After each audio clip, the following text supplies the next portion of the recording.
ನಮಸ್ತೆ ಫ್ರೆಂಡ್ಸ್. ಇವತ್ತು ನಾನು ಮಹಿಳೆಯರಿಗೆ ಒಂದು ಕಿವಿ ಮಾತನ್ನು ತಂದಿದ್ದೇನೆ. ಏನಂತ ಹೇಳಿದರೆ ಹೊಸ್ತಿಲಿನ ಬಗ್ಗೆ. ಆಯಿತಾ, ನಿಮಗೆ ಕೆಲವರಿಗೆ ಉಂಟಲ್ಲ ಸಂಪ್ರದಾಯ ಗೊತ್ತಿರುತ್ತೆ, ಕೆಲವರಿಗೆ ಗೊತ್ತಿರುವುದಿಲ್ಲ. ನಾವೇನು ಮಾಡ್ತೇವೆ ಅಂತ ಹೇಳಿದರೆ ಎಲ್ಲರೂ ಕೂಡ ಹೊಸ್ತಿಲನ್ನು ಬರಿತಾರಲ್ವ, ಎಲ್ಲರೂ ಕೂಡ ಹೊಸ್ತಿಲಿಗೆ ರಂಗೋಲಿ ಇಡ್ತಾರೆ, ಪೂಜೆ ಮಾಡ್ತಾರೆ. ಅದೇ ರೀತಿಯಲ್ಲಿ ನಾವು ಕೂಡ ಮಾಡಬೇಕು ಅಂತ ಹೇಳ್ಕೊಂಡು ಮಾಡ್ತೇವೆ. ಆದರೆ ಏನಾಗುತ್ತೆ ಅಂತ ಹೇಳಿದರೆ ನಾವು ಮಾಡುವ ಕೆಲವೊಂದು ಸಣ್ಣ ಪುಟ್ಟ ತಪ್ಪುಗಳಿಂದ ಏನಾಗುತ್ತೆ ಅಂತ ಹೇಳಿದರೆ ಮಹಾಲಕ್ಷ್ಮಿ ನಮ್ಮಿಂದ ಮುನಿಸಿಕೊಂಡು ಮನೆ ಬಿಟ್ಟು ಹೋಗುವ ಸಂಭವ ಇದೆ ಅಂತ ಹೇಳ್ಕೊಂಡು ಹೇಳ್ತಾರೆ. ಆದ್ರಿಂದ ನಿಮ್ಮ ಕ್ರಮದಲ್ಲಿ, ನಿಮ್ಮ ಪದ್ಧತಿಯಲ್ಲಿ ಯಾವ ರೀತಿ ನೀವು ಆಚರಣೆ ಮಾಡ್ತೀರ ನೋಡಿ. ಅಂದರೆ ನಿಮ್ಮ ಶಾಸ್ತ್ರದ ಪ್ರಕಾರ, ಅಂದರೆ ನೀವು ನಿಮ್ಮ ಮನೆಯಲ್ಲಿ ಹಿಂದಿನಿಂದ ಯಾವ ರೀತಿ ಆಚರಣೆ ಮಾಡ್ಕೊಂಡಿದ್ದೀರ ನೋಡಿ, ಅದೇ ರೀತಿಯಲ್ಲಿ ನೀವು ಆಚರಣೆ ಮಾಡಬೇಕು. ಬಿಟ್ಟರೆ ಬೇರೆಯವರು ಮನೆಯವರು ಆ ರೀತಿಯಲ್ಲಿ ಮಾಡಿದ್ರು, ಈ ಮನೆಯವರು ಈ ರೀತಿ ಮಾಡಿದ್ರು, ನಮ್ಮ ಮನೆಯಲ್ಲಿ ಏಳಿಗೆ ಆಗ್ತಾ ಇಲ್ಲ, ಬೇರೆಯವರು ಮನೆಯಲ್ಲಿ ಮಾಡಿದ ಹಾಗೆ ಮಾಡಿದರೆ ನಮ್ಮ ಮನೆಗೆ ಒಳ್ಳೇದಾಗಬಹುದೇನೋ ಅಂತ ಹೇಳ್ಕೊಂಡು ನಾವೇನು ಮಾಡ್ತೇವೆ ಅಂತ ಹೇಳಿದ್ರೆ ತಪ್ಪಾಗಿ ಆಚರಣೆ ಮಾಡ್ತೇವೆ. ಅಂದರೆ ಹೊಸ್ತಿಲನ್ನು ಪೂಜೆ ಮಾಡ್ತೇವೆ ಅಥವಾ ಹೊಸ್ತಿಲನ್ನು ಬರಿತೇವೆ. ಇದರಿಂದ ಏನಾಗುತ್ತೆ ಅಂತ ಹೇಳಿದ್ರೆ ಮನೆಗೆ ದರಿದ್ರ ಜಾಸ್ತಿ ಆಗುತ್ತೆ ಅಂತ ಹೇಳ್ಕೊಂಡು ಹೇಳ್ತಾರೆ. ಆದ್ರಿಂದ ನಾನು ಕೆಲವೊಂದು ನಿಮಗೆ ಮಾಹಿತಿಯನ್ನು ನೀಡ್ತೇನೆ. ದಯವಿಟ್ಟು ಈ ತಪ್ಪುಗಳನ್ನು ನೀವು ಮಾಡ್ತಾ ಇದ್ರೆ ಇನ್ನು ಮುಂದೆ ಮಾಡಲಿಕ್ಕೆ ಹೋಗಬೇಡಿ. ನೋಡಿ, ಕೆಲವರ ಮನೆಯಲ್ಲಿ ಸಂಪ್ರದಾಯ ಯಾವ ರೀತಿ ಮಾಡಿ ಬಂದಿರ್ತಾರೆ ಅಂತ ಹೇಳಿದ್ರೆ ಅವರು ಏನ್ ಮಾಡ್ತಾರೆ ಅಂತ ಹೇಳಿದ್ರೆ ಮನೆಯ ಒಳಗಡೆ ಕೂತ್ಕೊಂಡು ಹೊಸ್ತಿಲು ಪೂಜೆ ಮಾಡ್ತಾ ಇರ್ತಾರೆ. ಅಂದ್ರೆ ಹೊಸ್ತಿಲು ಬರೆಯುವುದುಂಟಲ್ಲ, ಹೊರಗಡೆ ಕೂತ್ಕೊಂಡು ಬರೆಯುವುದಿಲ್ಲ, ಒಳಗಡೆ ಕೂತ್ಕೊಂಡು ಬರಿತಾ ಇರ್ತಾರೆ. ಇನ್ನು ಕೆಲವರ ಮನೆಯಲ್ಲಿ ಏನ್ ಮಾಡ್ತಾರೆ ಅಂತ ಹೇಳಿದ್ರೆ ಮನೆಯ ಒಳಗಡೆ ಹೊಸ್ತಿಲು ಪೂಜೆ ಮಾಡುವುದಿಲ್ಲ, ಹೊರಗಡೆ ಅಂದ್ರೆ ಮುಖ್ಯ ದ್ವಾರದ ಹೊರಗಡೆ ಕೂತ್ಕೊಂಡು, ಅಂದ್ರೆ ಮೇನ್ ಡೋರ್ ಹೊರಗಡೆ ಕೂತ್ಕೊಂಡು ಪೂಜೆ ಮಾಡ್ತಾರೆ. ತುಂಬಾ ಮುಖ್ಯವಾಗಿದ್ದು, ಆಯ್ತಾ. ಯಾಕಂತ ಹೇಳಿದ್ರೆ ನಿಮ್ಮ ಸಂಪ್ರದಾಯದಲ್ಲಿ ಒಳಗಡೆ ಕೂತ್ಕೊಂಡು ಪೂಜೆ ಮಾಡ್ಬೇಕು ಅಂತ ಹೇಳ್ಕೊಂಡಿದ್ಯಾ, ಹೊರಗಡೆ ಕೂತ್ಕೊಂಡು ಪೂಜೆ ಮಾಡ್ಬೇಕಿದ್ಯಾ ಅಂತ ಹೇಳ್ಕೊಂಡು ಎಣಿಸ್ಕೊಂಡುಂಟಲ್ಲ, ಅದ್ರ ನಂತರ ನೀವು ಆ ಪದ್ಧತಿಯನ್ನು ಪಾಲನೆ ಮಾಡಿ ಬಿಟ್ರೆ, ಇವಾಗ ನಿಮ್ಗೆ ನಿಮ್ಮ ಅತ್ತೆ, ನಿಮ್ಮ ಅಮ್ಮ ಅವರೆಲ್ಲ ಏನ್ ಮಾಡಿದಾರೆ ಅಂತ ಹೇಳಿದ್ರೆ ಹೊಸ್ತಿಲು ಪೂಜೆ ಮಾಡುವಾಗ ಒಳಗಡೆ ಕೂತ್ಕೊಂಡು ಮಾಡ್ತಾ ಇದ್ರು ಅಂತ ಹೇಳ್ಕೊಂಡಾದ್ರೆ ನೀವು ಕೂಡ ಒಳಗಡೆ ಕೂತ್ಕೊಂಡೇ ಪೂಜೆ ಮಾಡ್ಬೇಕು.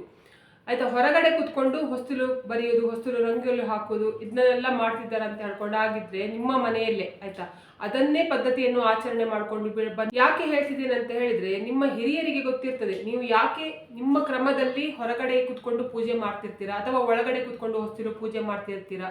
ಒಂದು ಸಲ ನಿಮ್ಮ ಮನೆಯವರ ಹತ್ರ ಕೇಳ್ಕೊಳ್ಳಿ, ಹಿರಿಯರ ಹತ್ರ. ಯಾಕೆ ಎಲ್ಲರ ಮನೆಯಲ್ಲಿ ಹೊರಗಡೆ ಕೂತ್ಕೊಂಡು ಹೊಸ್ತಿಲು ಬರೀತಾರೆ, ನಾವು ಯಾಕೆ ಉಲ್ಟಾ ಅಂದರೆ ಒಳಗಡೆ ಕೂತ್ಕೊಂಡು ಬರಿತಾ ಇದ್ದೇವೆ, ಇದಕ್ಕೆ ಕಾರಣ ಏನು ಅಂತ ಹೇಳ್ಕೊಂಡು ಒಂದು ಸಲ ತಿಳ್ಕೊಳ್ಳಿ. ಅದ್ರ ನಂತರ ಉಂಟಲ್ಲ ನಿಮಗೆ ಅದು ಕಾರಣ ಸರಿ ಅಂತ ಎಣಿಸ್ಲಿಲ್ಲ ಅಂತ ಹೇಳಿದ್ರೆ ಮಾತ್ರ ಹೊಸ್ತಿಲಿನ ಹೊರಗಡೆ ಕೂತ್ಕೊಂಡು ಬರೀರಿ. ಸಾಮಾನ್ಯವಾಗಿ 100ರಲ್ಲಿ 90% ಜನ ಏನ್ ಮಾಡ್ತಾರೆ ಅಂತ ಹೇಳಿದ್ರೆ ಹೊಸ್ತಿಲನ್ನು ಹೊರಗಡೆ ಕೂತ್ಕೊಂಡೇ ಬರೀತಾರೆ. ಯಾಕಂತ ಹೇಳಿದ್ರೆ ಜ್ಯೇಷ್ಠ ದೇವಿಯ ವಾಸ ಹೊಸ್ತಿಲ ಮೇಲೆ ರಾತ್ರಿಯ ಹೊತ್ತು ಇರುತ್ತೆ ಅಂತ ಹೇಳ್ಕೊಂಡು ಹೇಳ್ತಾರೆ. ಜ್ಯೇಷ್ಠ ದೇವಿಯ ವಾಸ ರಾತ್ರಿ ಹೊತ್ತು ಹೊಸ್ತಿಲ ಮೇಲೆ ಇರುವ ಕಾರಣಕ್ಕೆ ನಾವು ಮುಂಚಿನ ದಿವಸ ಹಾಕಿದ ರಂಗೋಲಿ ಉಂಟಲ್ಲ ಅದೇನ್ ಮಾಡ್ತೇವೆ ಅಂತ ಹೇಳಿದ್ರೆ ನಾವು ಯಾವ ಕಾರಣಕ್ಕೂ ಕೂಡ ಹೊರಗೆಯಿಂದ ಆಗ್ಲಿ ಅಥವಾ ಗಲೀಜು ಬಟ್ಟೆಯಿಂದ ಆಗಿ ಒರೆಸಿ ತೆಗಿಬಾರ್ದು ಅಂತ ಹೇಳ್ಕೊಂಡು ಹೇಳ್ತಾರೆ. ಆಯ್ತಾ. ಇದಕ್ಕೆ ಒಂದು ಸಪ್ರೇಟ್ ಆಗಿರುವ ಬಟ್ಟೆಯನ್ನು ಇಟ್ಕೊಂಡಿರ್ಬೇಕು. ಆ ಹಳೆ ರಂಗೋಲಿಯನ್ನೆಲ್ಲ ಅಂದ್ರೆ ನೀವು ಹೊಸ್ತಿಲ ಮೇಲೆ ಹಾಕಿದ್ರೆ ನೋಡಿ, ಆ ಹಳೆ ರಂಗೋಲಿಯನ್ನು ಹೊರಮುಖವಾಗಿ ತೆಗಿಬೇಕು, ಅಂದ್ರೆ ಗುಡಿಸಿ ತೆಗಿಬೇಕು. ಅದರ ನಂತರ ಚಂದ ಮಾಡಿ ನೀರು ಹಾಕಿ ತೊಳೆದು ಅದರ ನಂತರ ಅರಿಶಿನ ಕುಂಕುಮ ಇಟ್ಟು ರಂಗೋಲಿಯನ್ನು ಹಾಕಿ ಪೂಜೆ ಮಾಡಬೇಕು. ಆಗ ಏನಾಗುತ್ತೆ ಅಂತ ಹೇಳಿದ್ರೆ ಜ್ಯೇಷ್ಠ ದೇವಿ ಮನೆಯಿಂದ ಒಳಗಡೆ ಹೋಗುವುದಿಲ್ಲ. ಅಂದ್ರೆ ಹೊಸ್ತಿಲ ಮೇಲೆ ಕೂತ್ಕೊಂಡಿರುವ ಜ್ಯೇಷ್ಠ ದೇವಿ ಹೊಸ್ತಿಲಿಂದ ಹಾಗೆ ಹೊರಗಡೆ ಹೋಗ್ತಾಳೆ, ಮನೆ ಒಳಗಡೆ ಹೋಗುದಿಲ್ಲ ಅಂತ ಹೇಳ್ಕೊಂಡು ಹೇಳ್ತಾರೆ. ಆದ್ರೆ ಕೆಲವರ ಸಂಪ್ರದಾಯದಲ್ಲಿ ಏನಾಗಿರುತ್ತೆ ಅಂತ ಹೇಳಿದ್ರೆ ಮನೆ ಒಳಗಡೆ ಕೂತ್ಕೊಂಡು ರಂಗೋಲಿ ಹಾಕುವ ಪದ್ಧತಿ ಇಟ್ಕೊಂಡಿರ್ತಾರೆ. ನಿಮ್ಗೆ ಆ ರೀತಿ ಕ್ರಮ ಬರ್ಲಿಕ್ಕೆ ಕಾರಣ ಏನು ಅಂತ ಹೇಳ್ಕೊಂಡು ಒಂದು ಸಲ ಬೇರೆಯವ್ರ ಹತ್ರ ಕೇಳ್ಕೊಳ್ಳಿ, ಅಂದ್ರೆ ನಿಮ್ಮ ಹಿರಿಯರ ಹತ್ರ ಕೇಳ್ಕೊಳ್ಳಿ. ಅದು ನಿಮ್ಗೆ ಸರಿ ಎಣಿಸಿದ್ರೆ ಮಾತ್ರ ಅದೇ ಪದ್ಧತಿಯನ್ನು ಆಚರಣೆ ಮಾಡ್ಕೊಂಡು ಬನ್ನಿ. ಆಯ್ತಾ. ನಿಮ್ಗೆ ಬೇಡ, ನಮ್ಗೆ ಜ್ಯೇಷ್ಠ ದೇವಿ ಹೊರಗಡೆ ಹೋಗ್ಬೇಕು ಅಂತ ಹೇಳ್ಕೊಂಡು ಆಸೆ ಉಂಟು ಅಂತ ಹೇಳ್ಕೊಂಡಾದ್ರೆ ಹೊರಗಡೆ ಕೂತ್ಕೊಂಡು ಬರಿಬಹುದು. ಇವಾಗ ಎರಡನೇದು ಏನಂತ ಹೇಳಿದ್ರೆ ನೀವು ಹೊಸ್ತಿಲು ಪೂಜೆ ಮಾಡುವಾಗ ಬೆಳಿಗ್ಗೆ ಅಥವಾ ಹೊಸ್ತಿಲಿಗೆ ರಂಗೋಲಿ ಹಾಕುವಾಗ ಸ್ನಾನ ಮಾಡ್ಕೊಂಡೇ ಹಾಕ್ಬೇಕಾ ಅಂತ ಹೇಳ್ಕೊಂಡು ಪದ್ಧತಿ ಉಂಟಾ ಅಂತ ಹೇಳ್ಕೊಂಡು ಕೇಳಿದ್ದಾರೆ. ಆಯ್ತಾ. ಆ ಪದ್ಧತಿ ಏನು ಕೂಡ ಇಲ್ಲ. ಆಯ್ತಾ. ನೀವು ಹೊಸ್ತಿಲು ಪೂಜೆ ಸ್ನಾನ ಮಾಡದೆ ಕೂಡ ಮಾಡಬಹುದು. ಆದ್ರೆ ದೇವರ ಪೂಜೆ ಮಾಡ್ಬೇಕಾದ್ರೆ ನೀವು ಸ್ನಾನ ಮಾಡ್ಕೊಂಡೇ ಮಾಡ್ಬೇಕು. ಕೆಲವರ ಮನೆಯಲ್ಲಿ ಯಾವ ರೀತಿ ಇರ್ತದೆ ಅಂತ ಹೇಳಿದ್ರೆ ಹೊಸ್ತಿಲು ಪೂಜೆ ಮಾಡ್ಕೊಂಡು, ಆಯ್ತಾ, ಫಸ್ಟ್ ಹೊಸ್ತಿಲು ಪೂಜೆ ಮಾಡಿ ಆಮೇಲೆ ಡೈರೆಕ್ಟ್ ಆಗಿ ಬಂದು ದೇವರ ಪೂಜೆ ಮಾಡುವ ಕ್ರಮವನ್ನು ಕೂಡ ಕೆಲವರು ಇಟ್ಕೊಂಡಿರ್ತಾರೆ. ಆ ರೀತಿ ಇರುವವರು ಏನ್ ಮಾಡಿ ಅಂತ ಹೇಳಿದ್ರೆ ಸ್ನಾನ ಮಾಡಿಕೊಂಡೇ ಹೊಸ್ತಿಲು ಪೂಜೆಯನ್ನು ಮಾಡಿ. ಇನ್ನು ಕೆಲವರು ಏನ್ ಮಾಡ್ತಾರೆ ಅಂತ ಹೇಳಿದ್ರೆ ಹೊಸ್ತಿಲು ಪೂಜೆಯನ್ನು ಬೆಳಿಗ್ಗೆನೇ ಮಾಡ್ತಾರೆ. ಆಮೇಲೆ ಮಕ್ಕಳಿಗೆಲ್ಲ ಸ್ಕೂಲಿಗೆ ರೆಡಿ ಮಾಡಿ ಮಕ್ಕಳನ್ನು ಸ್ಕೂಲಿಗೆ ಕಳಿಸಿ ಆಮೇಲೆ ಏನ್ ಮಾಡ್ತಾರೆ ಅಂತ ಹೇಳಿದ್ರೆ ಸ್ನಾನ ಮಾಡಿಕೊಂಡು ದೇವರ ಪೂಜೆ ಮಾಡ್ತಾರೆ. ಈ ರೀತಿ ನಿಮ್ಗೆ ನೀವು ಉಂಟಲ್ಲ ಯಾವ ರೀತಿ ಮಾಡಿದ್ರೆ ನೋಡಿ ಅದೇ ರೀತಿಯಲ್ಲೇ ಆಚರಣೆ ಮಾಡಿ. ಆದ್ರೆ ಹೊಸ್ತಿಲು ಪೂಜೆ ಮಾಡ್ಬೇಕಾದ್ರೆ ಸ್ನಾನ ಮಾಡಿಕೊಂಡೇ ಹೊಸ್ತಿಲು ಪೂಜೆ ಮಾಡ್ಬೇಕು ಅಂತ ಹೇಳ್ಕೊಂಡು ಯಾವ ಕ್ರಮ ಕೂಡ ಇಲ್ಲ. ಇವಾಗ ಮೂರನೇದು ಏನಂತ ಹೇಳಿದ್ರೆ ತುಂಬಾ ಜನ ಹೆಣ್ಣು ಮಕ್ಕಳು ಏನ್ ಮಾಡ್ತಾರೆ ಅಂತ ಹೇಳಿದ್ರೆ ರಂಗೋಲಿ ಹಾಕ್ಬೇಕು, ದಿನಕ್ಕೆ ಒಂದೊಂದು ರಂಗೋಲಿ ಹಾಕ್ಬೇಕಲ್ಲ ಹೊಸ್ತಿಲಿಗೆ.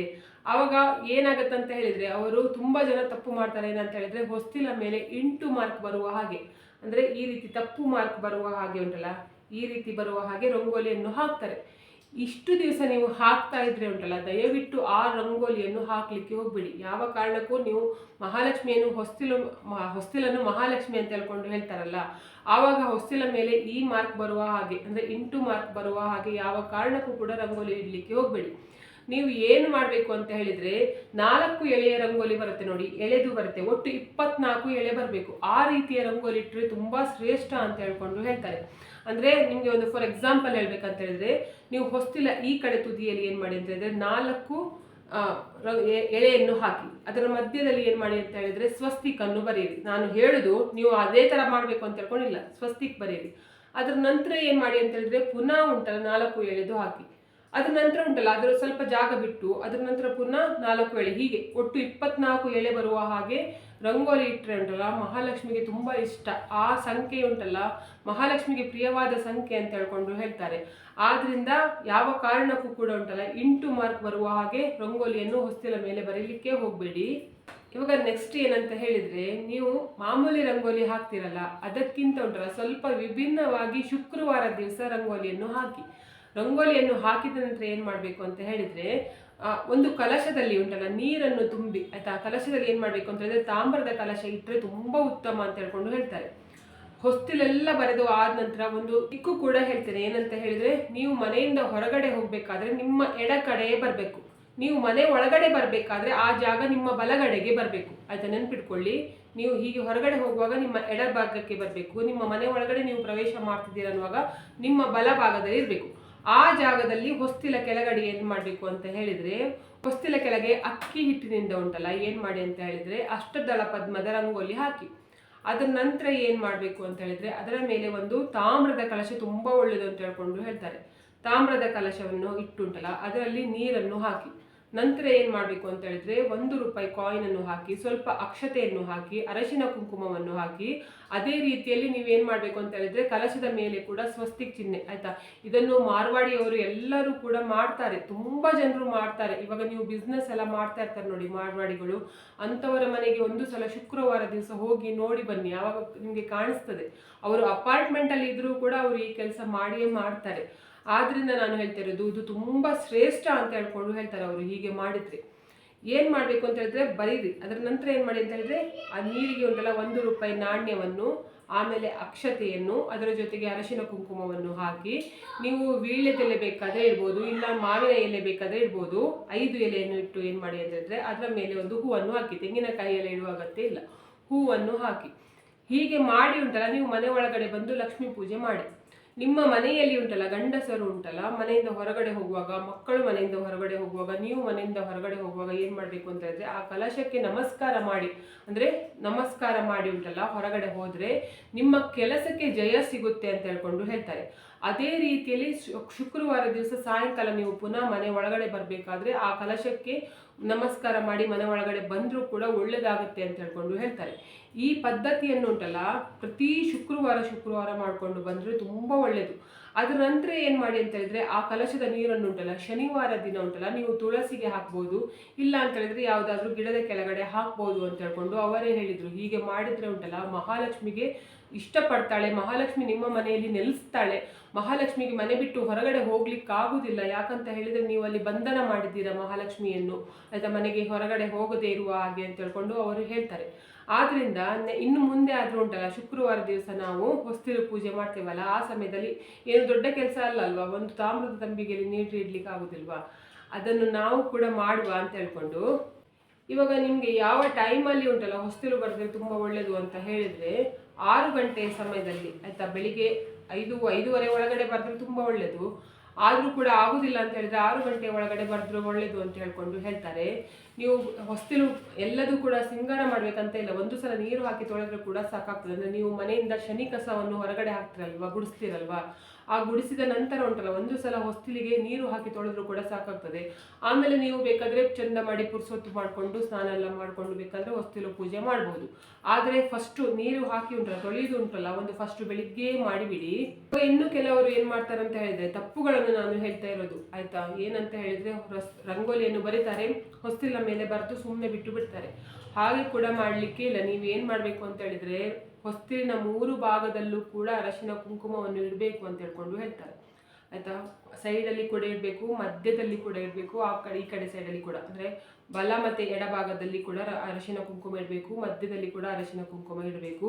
ಲಕ್ಷ್ಮೀ ಪಾದ ಇಡುವವರಾಗಿದ್ರೆ ಉಂಟಲ್ಲ, ಲಕ್ಷ್ಮೀ ಪಾದವನ್ನು ಯಾವ ರೀತಿಯಲ್ಲಿ ಇಡಬೇಕು ಅಂತ ಹೇಳಿದರೆ ಒಳಗೆ ಆಯ್ತಾ, ಲಕ್ಷ್ಮಿಯ ಪಾದ ಒಳಗಡೆ ಹೋಗುವ ರೀತಿಯಲ್ಲಿ ಲಕ್ಷ್ಮಿಯ ಪಾದವನ್ನು ಅಂಟಿಸಬೇಕು ಅಥವಾ ಲಕ್ಷ್ಮಿಯ ಪಾದವನ್ನು ಇಡಬೇಕು. ಯಾವ ಕಾರಣಕ್ಕೂ ಕೂಡ ಲಕ್ಷ್ಮಿಯ ಪಾದ ಹೊರಗಡೆ ಹೋಗುವ ರೀತಿಯಲ್ಲಿ, ನಿಮಗೆ ಗೊತ್ತಾಗ್ತದಲ್ಲ ಪಾದ ಒಳಗಡೆ ಹೋಗ್ಬೇಕಾದ್ರೆ ಯಾವ ರೀತಿಯಲ್ಲಿ ಇಡಬೇಕು ಅಂತ ಹೇಳ್ಕೊಂಡು, ಆ ರೀತಿಯಲ್ಲಿ ಅಂಟಿಸಿ ಬಿಟ್ಟರೆ ಹೊರಗಡೆ ಹೋಗುವ ರೀತಿಯಲ್ಲಿ ಇಡಬೇಡಿ. ನಾನು ಕೆಲವರ ಮನೆಯಲ್ಲಿ ನೋಡಿದ್ದೇನೆ ಏನಂತ ಹೇಳಿದರೆ ಲಕ್ಷ್ಮೀ ಪಾದವನ್ನು ಅಂಟಿಸಿದರೆ ಬಾಗಿಲಿಗೆ ಅಂಟಿಸಿದ್ದಾರೆ ಆಯ್ತಾ. ಬಾಗಿಲಿಗೆ ಕೂಡ ಅಂಟಿಸಬಾರ್ದು ಆಯ್ತಾ ಇದು ಲಕ್ಷ್ಮಿಯ ಪಾದವನ್ನು ಆಯ್ತಾ. ನಿಮಗೆ ಯಾರಿಗಾದರೂ ಬಾಗಿಲ ಮೇಲೆ ನಿಲ್ಲಿಸ್ಲಿದ್ರೆ ನೀವು ನಿಲ್ತೀರಾ? ನಿಲ್ಲಿಕ್ಕಾಗೋದಿಲ್ಲ ಅಲ್ಲ. ಆದ್ದರಿಂದ ನಾವು ಮಹಾಲಕ್ಷ್ಮಿಯನ್ನು ಉಂಟಲ್ಲ ಹೊಸ್ತಿಲನ ಮೇಲೆ ಮಾತ್ರ ನಿಲ್ಲಲಿಕ್ಕೆ ಬಿಡಬೇಕು, ಅದನ್ನು ಬಿಟ್ಟು ಬಾಗಿಲಲ್ಲೆಲ್ಲ ನಿಲ್ಲಿಸೋದಲ್ಲ. ಆದ್ದರಿಂದ ನೀವು ಬಾಗಿಲಲ್ಲಿ ಲಕ್ಷ್ಮೀ ಪಾದವನ್ನು ಒಂದು ವೇಳೆ ಹಾಕಿದ್ರೆ ಉಂಟಲ್ಲ, ಅದನ್ನು ದಯವಿಟ್ಟು ತೆಗೆದು ಹಾಕಿ ನಿಮ್ಮ ಹೊಸ್ತಿಲಲ್ಲಿ ನಿಮ್ಮ ಹತ್ರ 4 ಜೊತೆ ಕಾಲಿದ್ರೆ ಅಂದರೆ 2 ಆ ರೀತಿಯಲ್ಲಿ ಇದು ಲಕ್ಷ್ಮೀ ಪಾದವನ್ನು ತಂದಿದ್ರೆ ಉಂಟಲ್ಲ, 2 ಬಲಭಾಗದಲ್ಲಿ 2 ಎಡಭಾಗದಲ್ಲಿ ಲಕ್ಷ್ಮೀ ಪಾದವನ್ನು ಅಂಟಿಸಿ. ಒಂದೇ ಜೊತೆ ಪಾದ ಉಂಟು ಅಂತ ಹೇಳ್ಕೊಂಡಾದ್ರೆ ಮಧ್ಯದಲ್ಲಿ ಅಂಟಿಸಿ ಆಯ್ತಾ. ಅದನ್ನು ಬಿಟ್ಟು ಬಾಗಿಲಿಗೆಲ್ಲ ಅಂಟಿಸಿ ಉಂಟಲ್ಲ, ಏನೆಲ್ಲ ಮಾಡ್ಲಿಕ್ಕೆ ಹೋಗಿ ಏನೇನೋ ಆಗಿ ಉಂಟಲ್ಲ, ಆ ಕಡೆಗೆ ನಿಮಗೆ ಯಾಕೆ ಕಷ್ಟ ಬರ್ತದೆ ಅಂತ ಹೇಳ್ಕೊಂಡು ನಿಮಗೆ ಗೊತ್ತಿರುವುದಿಲ್ಲ. ಅದಕ್ಕೆ ಹಚ್ಚುದು, ಬಾಗಿಲಿಗೆ ಅಂಟಿಸುದು, ಅದಕ್ಕೆ ಅರಶಿನ ಕುಂಕುಮ ಹಚ್ಚುದು, ಹಾಗೆಲ್ಲ ಮಾಡೋದುಂಟಲ್ಲ, ನಿಮಗೆ ಸರಿ ಅನಿಸ್ತದೆ ಅಂತ ಹೇಳ್ಕೊಂಡು ನೀವೇ ಒಂದು ಸಲ ಆಲೋಚನೆ ಮಾಡಿ. ಇವಾಗ ನೆಕ್ಸ್ಟ್ ಏನಂತ ಹೇಳಿದರೆ, ನಿಮ್ಮ ಮನೆಯಲ್ಲಿ ಉಂಟಲ್ಲ ಇವಾಗ ತುಂಬ ಹಣದ ಸಮಸ್ಯೆ ಉಂಟು, ನಿಮಗೆ ಈಗ ಹಣದ ಅರ್ಜೆಂಟ್ ಉಂಟು, ಯಾವುದಾದ್ರೂ ಒಂದು ಸಮಸ್ಯೆ ಇದ್ದರಿಂದ ನಮಗೆ ಅರ್ಜೆಂಟಾಗಿ ಹಣ ಬೇಕು. ಆಗ ಉಂಟಲ್ಲ ನೀವು ಏನು ಮಾಡಬೇಕು ಅಂತ ಹೇಳಿದರೆ, ಲಕ್ಷ್ಮಿ ಉಂಟಲ್ಲ ಹಣವನ್ನು ಆಕರ್ಷಣೆ ಮಾಡುವ ಶಕ್ತಿಯನ್ನು ಹೊಂದಿದೆ ಆಯ್ತಾ. ಅದೇ ರೀತಿ ನಿಮ್ಮ ಹೊಸ್ತಿಲು ಕೂಡ ಆಕರ್ಷಣೆ ಮಾಡುವ ಶಕ್ತಿಯನ್ನು ಹೊಂದಿದೆ ಅಂತ ಹೇಳ್ಕೊಂಡು ಹೇಳ್ತಾರೆ. ನೀವು ಪ್ರತಿ ಶುಕ್ರವಾರ ಏನು ಮಾಡಿ ಅಂತ ಹೇಳಿದರೆ, ಹೊಸ್ತಿಲು ಬರೆಯುವಾಗ ನಿಮ್ಮ ಮುಖ್ಯ ದ್ವಾರದಲ್ಲಿ ಏನು ಮಾಡಿ ಅಂತ ಹೇಳಿದ್ರೆ ಕುಂಕುಮದಿಂದ ಉಂಟಲ್ಲ ಯು ಆಕಾರ ಬರೀಬೇಕು. ಕುಂಕುಮದಿಂದ ಯು ಆಕಾರವನ್ನು ಬರೆದು ಆ ಯು ಆಕಾರದ ಕೆಳಗಡೆ ಉಂಟಲ್ಲ ಅರಶಿನವನ್ನು ಹಚ್ಚಬೇಕು. ಈ ಯು ಆಕಾರ ನೀವು ಇದು ಬಾಗಿಲ ಮೇಲೆ ಬರೆಯುವಾಗ ಏನಾಗಬೇಕು ಅಂತ ಹೇಳಿದರೆ, ನಮ್ಮ ಮನೆಯಲ್ಲಿ ಮಹಾಲಕ್ಷ್ಮಿ ನೆಲೆಸಬೇಕು, ನಮಗೆ ಇವಾಗ ಹಣದ ಸಮಸ್ಯೆ ಉಂಟು, ಆ ಹಣದ ಸಮಸ್ಯೆ ಪರಿಹಾರ ಆಗಬೇಕು, ನಮಗೆ ಹಣದ ಆಕರ್ಷಣೆ ಆಗಬೇಕು ಅಂತ ಹೇಳ್ಕೊಂಡು ನೀವು ಒಂದು ಸಲ ಎಣಿಸ್ಕೊಂಡು ಅದನ್ನು ಬರೆದ್ರೆ ಉಂಟಲ್ಲ, ನೀವು ನೋಡಿಬೇಕಾದ್ರೆ 1 ವಾರದಲ್ಲಿ ನಿಮಗೆ ಎಷ್ಟು ಹಣ ಬೇಕು ನೋಡಿ, ಅದು ಎಲ್ಲಿಂದಲಾದರೂ ಬಂದು ನಿಮಗೆ ಸೇರ್ತದೆ ಅಂತ ಹೇಳ್ಕೊಂಡು ಹೇಳ್ತಾರೆ. ಯಾರೋನಾದರೂ ನಿಮಗೆ ತಂದು ಕೊಡ್ತಾರೆ ಅಥವಾ ಎಲ್ಲಿಂದಾದರೂ ಬಂದು ಸೇರ್ತದೆ ಅಂತ. ಆದ್ದರಿಂದ ಇದನ್ನು ಕೂಡ ಶುಕ್ರವಾರ ದಿವಸ ಮಾಡಿ. ಮತ್ತು ಶುಕ್ರವಾರ ಸಾಯಂಕಾಲ ಉಂಟಲ್ಲ ನೀವು ಏನು ಮಾಡಬೇಕು ಅಂತ ಹೇಳಿದರೆ, ಲಕ್ಷ್ಮೀ ಪೂಜೆ ಮಾಡುವುದಕ್ಕಿಂತ ಮುಂಚೆ ಆಯಿತಾ, ಮನೆಯಲ್ಲಿ ಲಕ್ಷ್ಮೀ ಪೂಜೆ ಮಾಡುವುದಕ್ಕಿಂತ ಮುಂಚೆ ಹೊಸ್ತಿಲ ಬಳಿಯಲ್ಲಿ ಆ ಕಡೆ ಈ ಕಡೆ 2 ಮಣ್ಣಿನ ಹಣತೆಯಲ್ಲಿ ದೀಪವನ್ನು ಹಚ್ಚುವುದನ್ನು ಮರಿಬೇಡಿ ಆಯ್ತಾ. ಫಸ್ಟು ಮಣ್ಣಿನ ಹಣತೆಯಲ್ಲಿ ದೀಪವನ್ನು ಹಚ್ಚಿ ಆಮೇಲೆ ಮನೆ ಒಳಗಡೆ ಬಂದು ಉಂಟಲ್ಲ ಆಮೇಲೆ ಲಕ್ಷ್ಮೀ ಪೂಜೆ ಮಾಡಿ. ಹೀಗೆ ಮಾಡಿದ್ರೆ ಏನಾಗುತ್ತೆ ಅಂತ ಹೇಳಿದ್ರೆ, ಮಹಾಲಕ್ಷ್ಮಿ ಉಂಟಲ್ಲ ಗೋಧೂಳಿ ಸಮಯದಲ್ಲಿ ಎಲ್ಲರ ಮನೆಯ ಬಾಗಿಲಿಗೆ ಬರ್ತಾರೆ ಅಂತ ಹೇಳ್ಕೊಂಡು ಹೇಳ್ತಾರೆ. ಶುಕ್ರವಾರವೇ ಬರಬೇಕು ಅಂತ ಹೇಳ್ಕೊಂಡಿಲ್ಲ, ಮಹಾಲಕ್ಷ್ಮಿ ಯಾವ ದಿನ ಬೇಕಾದರೆ ಬರ್ಬೋದು. ಆದ್ದರಿಂದ ಪ್ರತಿದಿನ 1 ದೀಪವಾದರೂ ನಿಮ್ಮ ಹೊಸ್ತಿಲ ಬಳಿಯಲ್ಲಿ ಇರುವ ಹಾಗೆ ನೋಡ್ಕೊಳ್ಳಿ. ಆವಾಗ ಏನು ಮಾಡ್ತಾರೆ ಅಂತ ಹೇಳಿದ್ರೆ, ಈ ದೀಪ ಉಂಟಲ್ಲ ಮಹಾಲಕ್ಷ್ಮಿಯನ್ನು ಕರಿತಾಳಂತೆ, ನಮ್ಮ ಮನೆಗೆ ಬಾ, ನಮ್ಮ ಮನೆಗೆ ಬಾ, ನಮ್ಮ ಮನೆಗೆ ಬಾ, ನಮ್ಮ ಮನೆಯನ್ನು ಸಮೃದ್ಧಿ ಮಾಡು ಅಂತ ಹೇಳ್ಕೊಂಡು. ಆವಾಗ ಮಹಾಲಕ್ಷ್ಮಿ ಉಂಟಲ್ಲ ಆ ದೀಪದ ಬೆಳಕಿನ ರೀತಿಯಲ್ಲಿ ಉಂಟಲ್ಲ, ಆ ದೀಪ ಹೇಗೆ ನೋಡಿ ಕತ್ತಲನ್ನು ಹೋಗಲಾಡಿಸ್ತದೆ ಬೆಳಕು ಬರುವಾಗೆ, ಅದೇ ರೀತಿ ಯಾರ ಮನೆಯ ಎದುರುಗಡೆ ಉಂಟಲ್ಲ ದೀಪ ಹಚ್ಚಿದ್ದಾರೆ ನೋಡಿ, ಅಂತಹ ಮನೆಗೆ ಬೇಗ ಫಸ್ಟ್ ಬರುವುದು ಅಂತಹ ಮನೆಗೆ ಅಂತ ಹೇಳ್ಕೊಂಡು ಹೇಳ್ತಾರೆ. ಯಾರ ಮನೆಯಲ್ಲಿ ಕೂಡ ಗೋಧೂಳಿ ಸಮಯ ಆದರೂ ಕೂಡ ಸಾಯಂಕಾಲ ಆದರೂ ಕೂಡ ಕತ್ತಲೆ ಇರ್ತದೆ ನೋಡಿ, ಅಂತಹ ಮನೆಯಲ್ಲಿ ಮಹಾಲಕ್ಷ್ಮಿ ಬರಲಿಕ್ಕೆ ಇಷ್ಟಪಡುವುದಿಲ್ಲ ಅಂತ ಹೇಳ್ಕೊಂಡು ಹೇಳ್ತಾರೆ. ಆದ್ದರಿಂದ ಇದೊಂದು ಕೆಲಸ ಕೂಡ ಮಾಡಿ ನೋಡಿ. ಇದನ್ನೆಲ್ಲ ನಾನು ನಿಮಗೆ ಯಾಕೆ ಹೇಳ್ತಿದ್ದೇನೆ ಅಂತ ಹೇಳಿದರೆ, ನಿಮಗೆ ಒಳ್ಳೆಯದಾದರೆ ಉಂಟಲ್ಲ ನೀವು ಹೇಳ್ತೀರ ಏನಂತ ಹೇಳಿದರೆ, ಇವ್ರದ್ದು ವಿಡಿಯೋ ನೋಡಿದೆ, ಇವರು ಹೇಳಿದ ಹಾಗೆ ಮಾಡಿದ ನಂತರ ನನಗೆ ಒಳ್ಳೆಯದಾಯಿತು ಅಂತ. ನಿಮ್ಮ ಮನಸ್ಸಿನಲ್ಲಿ ಒಂದು ಮೂಲೆಯಲ್ಲಾದರೂ ಕೂಡ ನನ್ನ ಹೆಸರು ಬಂದರೆ, ಅಂದರೆ ಇವರದ್ದು ವಿಡಿಯೋದಿಂದ ನನಗೆ ಒಳ್ಳೆಯದಾಯಿತು ಅಂತ ಹೇಳ್ಕೊಂಡು ಬಂದರೂ ಕೂಡ ಅದರದ್ದು ಆಶೀರ್ವಾದ ನನಗೆ ಕೂಡ ಸಿಗ್ತದೆ ಅಂತ ಹೇಳ್ಕೊಂಡು ನನ್ನ ಭಾವನೆ. ಇದರಿಂದ ನನಗೆ ಕೂಡ ಒಳ್ಳೆಯದಾಗುತ್ತೆ ಅಂತ ಹೇಳ್ಕೊಂಡು. ಆದ್ದರಿಂದ ತುಂಬ ಜನ ಏನಂತ ಹೇಳಿದರೆ, ಸಂಪ್ರದಾಯವೇ ಗೊತ್ತಿರುವುದಿಲ್ಲ, ಯಾರೋ ಹೇಳಿಕೊಟ್ರು, ಯಾರೋ ಏನೇನೋ ಮಾಡಿದ್ರು ಆಯ್ತು, ಅವರ ಸಂಪ್ರದಾಯದಲ್ಲಿ ಇರುವುದು ವಿರುದ್ಧವಾಗಿ ನಾವು ಮಾಡಲಿಕ್ಕೆ ಹೋಗೋದು, ಏನೇನೋ ಮಾಡಲಿಕ್ಕೆ ಹೋಗಿ ಏನೇನೋ ಆಗಿ ಏನೇನೋ ದರಿದ್ರಗಳನ್ನು ತಕ್ಕೊಳ್ಳೋದು, ಇಂಥದ್ದೆಲ್ಲ ಮಾಡಲಿಕ್ಕೆ ಹೋಗಬೇಡಿ. ನಿಮ್ಮ ಕ್ರಮದಲ್ಲಿ ಯಾವ ರೀತಿ ಉಂಟು ಆ ಕ್ರಮ ಮಾತ್ರ ಆಚರಣೆ ಮಾಡಿ ಅಂತ ಹೇಳ್ಕೊಂಡು ಹೇಳೋದಕ್ಕೋಸ್ಕರ ನಾನು ವಿಡಿಯೋ ಮಾಡಿದ್ದು. ಇವತ್ತಿನ ವಿಡಿಯೋ ನಿಮಗೆ ಇಷ್ಟ ಆದರೆ ಪ್ಲೀಸ್ ಈ ವಿಡಿಯೋಕ್ಕೆ ಲೈಕ್ ಮಾಡಿ, ಆದಷ್ಟು ಜನರಿಗೆ ವಿಡಿಯೋವನ್ನು ಶೇರ್ ಮಾಡಿ, ಕಮೆಂಟ್ ಮಾಡಿ, ನನ್ನ ಚಾನಲ್ಗೆ ಸಬ್ಸ್ಕ್ರೈಬ್ ಆಗಿ. ನನ್ನ ಚಾನಲ್ಗೆ ಸಬ್ಸ್ಕ್ರೈಬ್ ಆಗಿ ಒಂದು ಸಪೋರ್ಟ್ ಸಿಕ್ಕಿದೆ ಹಾಗೆ ಆಗ್ತದೆ. ಮತ್ತು ನಾನು ಹೀಗೆ ಒಳ್ಳೆ ವಿಡಿಯೋನ ನಿಮ್ಮ ಜೊತೆಗೆ ಶೇರ್ ಮಾಡ್ತೇನೆ. ಇವತ್ತಿನ ವಿಡಿಯೋ ಯಾರೆಲ್ಲ ನೋಡಿದ್ರೆ ಅಥವಾ ನೋಡಲಿಲ್ಲ ಎಲ್ಲರಿಗೂ ಕೂಡ ಒಳ್ಳೆಯದಾಗಲಿ ಅಂತ ನಾನು ಕೂಡ ದೇವರಲ್ಲಿ ಬೇಡ್ಕೊಳ್ತಿದ್ದೇನೆ. ಎಲ್ಲರಿಗೂ ಒಳ್ಳೆಯದಾಗಲಿ.